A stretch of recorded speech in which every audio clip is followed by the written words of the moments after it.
Hello everyone. आज हामी class 12 को एकदम इम्पोर्टेन्ट टपिक्स क्यालकुलसमा पर्छ यो डिफरेन्शियल इक्वेसन भन्ने टपिक्सको बारेमा अलिकति डिस्कसन गर्न जाँदैछौँ है। ओके, सो पहिला सुरु बुझौँ यो डिफरेन्शियल इक्वेसन भनेको के हो भनेर बुझौँ है। Okay, so differential equations are those equation which consist of derivatives or differential coefficient है। डेरिभेटिभ्स नै हो डिफरेन्शियल कोफिसिएन्ट भन्नु पनि। सो त्यो इक्वेसनमा चाहिँ के आउनु पर्यो त डेरिभेटिभ्स चाहिँ आउनु पर्यो है। Derivatives or differential coefficient is called differential equation. यो डेफिनेसन पनि कहिलेकाहीँ आइदिन सक्छ होइन, आउनु त नआउला तर आइदिन सक्छ है। ओके, सो यसको एक्जाम्पल्सहरू के रहेछ त डिवाई बाई डिएक्स भन्ने त डेरिभेटिभ्स हो कि हो कि होइन हो नि। So dy by dx equals to y by x आयो नि हो। सो अब यो इक्वेसनलाई चाहिँ के भन्न पायो त हामीले डिफरेन्शियल इक्वेसन भनेर भन्न पायौँ है। Similarly dy by dx plus 3y equals to 6 होइन। यसरी चाहिँ होस् डिवाई बाई डिएक्स अथवा यो डेरिभेटिभ्स भन्ने चाहिँ हामीले पढिसक्यो नि त होइन। यो डेरिभेटिभ्स चाहिँ आउनु पर्यो। त्यस्तो इक्वेसनलाई चाहिँ हामीले के भन्छौँ त भन्दाखेरि चाहिँ डिफरेन्शियल इक्वेसन भन्छौँ। ओके, सो डिफरेन्शियल इक्वेसनको हामीसँग चारवटा पार्ट्सहरू हुन्छ है। फर्स्टमा भेरिएबल सेपरेसन, त्यसपछि होमोजिनियस इक्वेसन, त्यसपछि लिनियर इक्वेसन र लास्टमा एक्ज्याक्ट इक्वेसन है। सो अब डिफरेन्शियल इक्वेसनको बारेमा हामीलाई थाहा भइसकेपछि हामी फर्स्ट एक्सर्साइज के गर्छौँ त भन्दाखेरि चाहिँ हामी भेरिएबल सेपरेसनको बारेमा अलिअलि डिस्कस गर्छौँ है। सो अब पहिला सुरु हामीलाई थाहा हुनु पऱ्यो कि भेरिएबल भनेको के हो होइन, अनि त्यसपछि त्यसलाई सेपरेट गर्ने प्रोसेसलाई चाहिँ हामीले भेरिएबल सेपरेसन भन्छौँ है। ल अलिकति हेरौँ। सो भेरिएबल सेपरेसनले के भन्छ भन्दाखेरि भेरिएबल सेपरेसन है। ल भेरिएबल सेपरेसनले के भन्छ भन्दाखेरि चाहिँ हेर्नु है त, जहिले पनि जस्तै एक्स भन्ने भेरिएबल भयो नि हो, यसलाई डेरिभेटिभ्स गर्ने बेला के चाहिन्थ्यो त derivatives of x with respect to के चाहिन्थ्यो त एक्सै चाहिन्थ्यो कि चाहिँदैन चाहिन्थ्यो नि। सिमिलरली यदि इन्टिग्रेसन गर्ने हो भने पनि इन्टिग्रेसन अफ कुनै पनि एक्स भन्ने एउटा फङ्सन छ हो कि होइन। सो त्यसमा के त एफएक्स भन्ने एउटा फङ्सन छ हो कि होइन। सो यसलाई इन्टिग्रेसन गर्ने बेला के चाहिन्छ त विथ रेस्पेक्ट टु एक्स नै चाहिन्छ हो। सो एक्सको फङ्सन आउँदाखेरि के चाहिने रहेछ त विथ रेस्पेक्ट टु एक्स नै चाहिन्छ हो।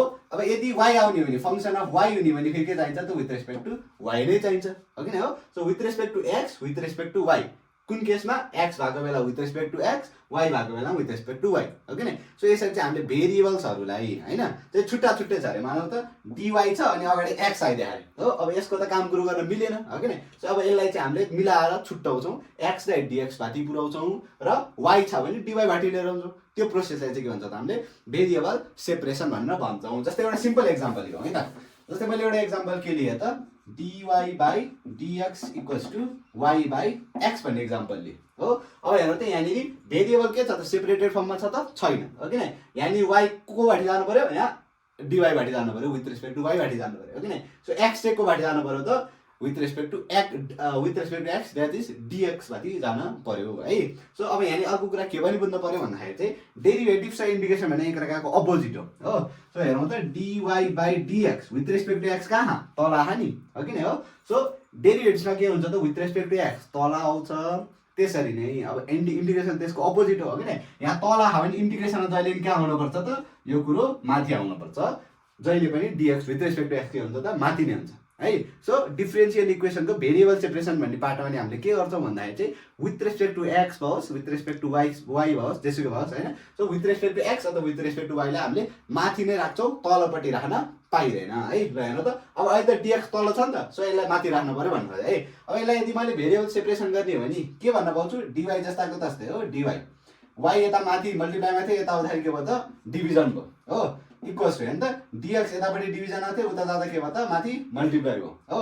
बाई एक्स त थियो, एक्सै छ हो कि नै। अब हेर्नु यहाँसम्म भेरिएबल सेपरेटेड फर्ममा थिएन, तर अब के भयो त भेरिएबल सेपरेटेड फर्ममा विथ रेस्पेक्ट टु वाइ र वाइसँगै आहा, विथ रेस्पेक्ट टु एक्स र एक्ससँगै आहा। अब यसपछि हजुरहरूले के गर्न सक्नुहुन्छ त यसको मजाले इन्टिग्रेसन गर्न सक्नुहुन्छ है त। अब हामी एउटा क्वेसन गर्छौँ अनि त्यसरी हामीले बुझ्छौँ है। जे होस् भन्न खोजेको के त भन्दाखेरि चाहिँ भेरिएबल सेपरेसन भन्ने टपिकमा हजुरहरूले के गर्नुपर्छ त भन्दाखेरि चाहिँ भेरिएबललाई सेपरेट गर्नुपर्छ, भेरिएबललाई छुट्याउनुपर्छ। एक्स भन्ने भेरिएबललाई विथ रेस्पेक्ट टु एक्सतिर लानु पर्यो, वाइ भन्ने भेरिएबललाई विथ रेस्पेक्ट टु वाइ भन्नेतिर लानु पर्यो। जस्तै एउटा एक्जाम्पल लिएको हामी, एक्जाम्पलले के भन्छ एउटा क्वेसनले के भन्छ त dy by dx equals to x square plus 1 by y square plus 1 भन्यो। Okay, so this is a differential equation है। अब डिफरेन्शियल इक्वेसनको एउटा चाहिँ क्यारेक्टरिस्टिक्स के हुन्छ भन्दाखेरि चाहिँ यो एउटा इक्वेसन हो कि नै हो नि। अब हामीले अरू लिनियर क्वाड्रेटिक त्यस्तो इक्वेसनलाई सल्भ गर्ने हो भने आन्सर आउँछ हो कि होइन। जस्तै 2x - 4 छ अरे, 2x - 4 = 0 हो। एक्सको भ्यालु कति आयो त 2 आउँछ हो कि नै। हामीलाई के लाग्छ त्यही आन्सर आउनुपर्छ जस्तो लाग्छ, तर डिफरेन्सियल इक्वेसनलाई यदि तपाईँले सल्भ गर्नुभयो भने आन्सर आउँदैन, डिफरेन्सियल इक्वेसनलाई सल्भ गर्ने हो भने फेरि अर्को एउटा इक्वेसन आउँछ है। अर्को इक्वेसनमा चाहिँ के हुनु पर्यो त भन्दाखेरि चाहिँ डेरिभेटिभ चाहिँ हट्नु पर्यो, with respect to y with respect to x चाहिँ हट्नु पर्यो है। सो त्यसले डिफरेन्सियल इक्वेसन सल्भ गर्ने हो भने अर्को कुनै एउटा इक्वेसन चाहिँ आउँछ। ओके, सो ल हेर तपाईँलाई सल्भ गरौँ हियर। अब यो भेरिएबल सेपरेसनको प्याटर्नमा छ हो। सो एकचोटि लेखौँ dy by dx equals to x square plus 1 by y square plus 1। Okay, अब यहाँनिर यो वाई स्क्वायर प्लस 1 भन्ने त वाईको फङ्सन भन्न पायो, एक्स स्क्वायर प्लस 1 भनेको एक्सको फङ्सन हो कि नै। सो अब डिएक्स तल हुन पाउँदैन, यसलाई माथि कटाउँ, वाई स्क्वायरलाई यता लगाउँ हो।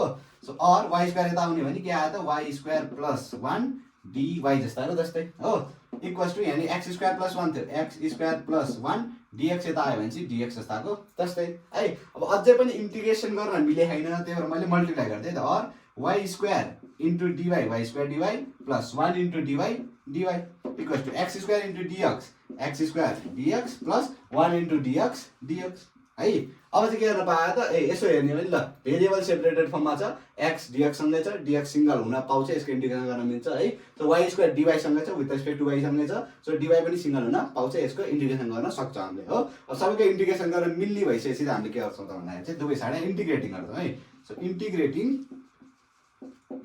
इन्टिग्रेटिङ अन बोथ साइड्स है। दुवै साइड इन्टिग्रेसन गर्ने भने यहाँ इन्टिग्रेसन गर्नुभयो, integration of y square dy plus यहाँ आउने भयो integration of dy equals to यहाँ पनि आउने भयो integration of x square dx plus यहाँ पनि आउने भयो, सो इन्टिग्रेसन अफ डिएक्स मात्र आउने भयो है। ओके, सो त्यसपछि यहाँ इन्टिग्रेसन गरौँ है त। इन्टिग्रेसनको बारेमा हामीलाई थाहा छँदैछ, इन्टिग्रेसनको पावर रुल के हुन्छ त एक्सको power N with respect to X छ भने एक्सको power N plus 1 by N plus 1 plus C हुन्छ हो कि नै हो। सो यहाँ के आयो त वाईको पावर 2 प्लस 1 आयो है, यो एन थियो नि त होइन, 2 plus 1 by 2 plus 1 equals to integration of dy भने के हुन्छ त, सरी प्लस रहेछ, इन्टिग्रेसन अफ डिवाई भने के हुन्छ त यहाँनिर वाई मात्र हुन्छ, यो हामीलाई थाहा छँदैछ हो। इक्वल्स टु एक्स स्क्वायरको के हुने भयो त एक्स स्क्वायर प्लस 1 2 प्लस 1 भयो बाई 2 प्लस 1 हो। फेरि प्लस इन्टिग्रेसन अफ डिएक्स के हुन्छ त डिवाईको वाई भयो चाहिँ इन्टिग्रेसन अफ डिएक्स के हुन्छ त एक्स मात्र हुन्छ है। ल अब यसरी चाहिँ हामीले सल्भ गर्यो। अर 2 प्लस 1 कति हुन्छ त वाईको cube by 3 plus Y equals to एक्सको क्युब बाई 3 प्लस एक्स हो।